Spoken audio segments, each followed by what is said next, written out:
میں نے بھی ابھی آپ حضرات کے سامنے قرآن کریم کی ایک آیت تلاوت کی ہے جس میں اللہ رب العزت نے ارشاد فرمایا کہ اس کے بندوں میں سے اس سے مکمل طرح صرف علماء ہی کرتے ہیں۔ جب میں نے علماء دیوبند کی حیات کا مطالعہ کیا، جب میں نے علماء دیوبند کی زندگی پڑھی، جب میں نے علماء دیوبند کے رات و دن کو پڑھا تو مجھے یقین قابل ہو گیا کہ علماء دیوبند نے اس آیت پر عمل کرنے کی کوشش کی ہے اور اہل زمانہ کو اس پر عمل کرتے دکھلایا ہے، اور جو لوگ قرآن پر عمل کرنے کو ناممکن بتاتے ہیں ان کے اوپر ایک زوردار تھپڑ نصیب کیا ہے۔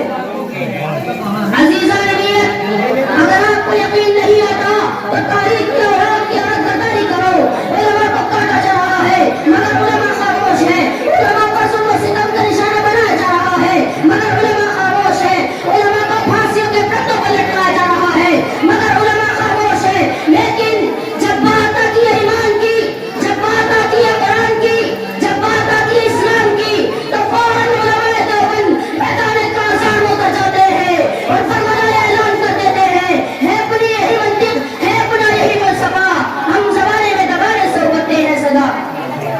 عزیزان نیت، اور ظالموں سے بے خوف و قدر کہہ دیتے ہیں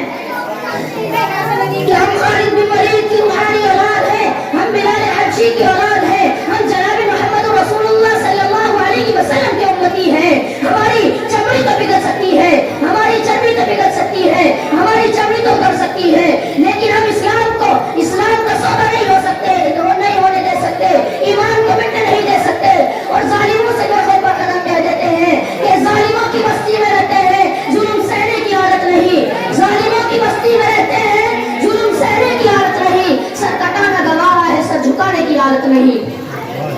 عزیزان نیت، ہم اہل سنت والجماعت حنفی دیوبندی ہیں، ہمیں 4 نسبتیں حاصل ہیں۔ نمبر 1 پیغمبر کی نسبت، نمبر 2 اصحاب پیغمبر کی نسبت، نمبر 3 ابو حنیفہ نعمان بن ثابت کی نسبت، نمبر 4 علماء دیوبند کی نسبت۔ اہل سنت سے اشارہ ہے، ہمارا تعلق جناب محمد رسول اللہ صلی اللہ علیہ وسلم سے ہے، والجماعت سے اشارہ ہے، ہمارا تعلق اصحاب پیغمبر سے ہے، ہمارا تعلق اصحاب پیغمبر سے ہے۔ اور حنفی سے اشارہ ہے، ہمارا تعلق ابو حنیفہ نعمان بن ثابت سے ہے، اور دیوبندی سے اشارہ ہے، ہمارا تعلق علماء دیوبند سے ہے۔ میرے دوستو، ہمارا تعلق ان 4 نسبتوں سے کیوں نہ ہو، جبکہ پیغمبر اسلام کو لایا، اسلامی تعلیمات کو لایا، قرآن کو لایا، قرآنی تعلیمات کو لایا، ایمان کو لایا، ایمانی تعلیمات کو لایا، قوانین ایمان کو لایا، آئین اسلام کو لایا، یہ ان کا ہمارے اوپر احسان ہے۔ اور اصحاب پیغمبر نے اسلام کو پھیلایا، اسلامی تعلیمات کو پھیلایا، قرآن کو پھیلایا، قرآنی تعلیمات کو پھیلایا، یہ ان کا ہمارے اوپر احسان ہے۔ اور امام ابو حنیفہ نعمان بن ثابت نے قرآن کو لکھا، قرآنی تعلیمات کو لکھا، ایمان کو لکھا، ایمانی تعلیمات کو لکھا، قرآنی تعلیمات کو لکھا، قوانین ایمان کو لکھا، آئین اسلام کو لکھا، یہ ان کا ہمارے اوپر احسان ہے۔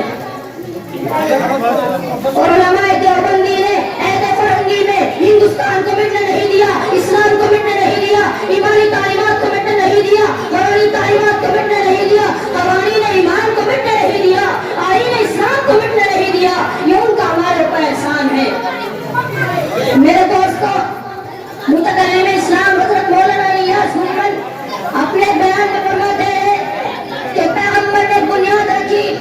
اور فرمایا کہ اس کے پہریدار کے 2 کام ہیں، ایک کہ قیمتی سامان باہر جانے نہ دینا اور باہر کی گندگی اندر آنے نہ دینا۔ علماء دیوبند نے اس پہریداری کو قبول کیا۔ 2 گروہ آئے، ایک نے اہل حدیث کے نام پر اسلامی تعلیمات کو باہر لے جانا چاہا تو دوسرے گروہ نے سنت کے نام پر بدعت کی گندگی اندر ڈالنی چاہیے۔ درمیان میں علماء دیوبند آئینی دیوار بن گئے اور اہل حدیث کے نام پر بدعت کی گندگی اندر ڈالنے بھی نہ دیا اور سنت کے نام پر باہر کی گندگی اندر ڈالنے بھی نہ دیا۔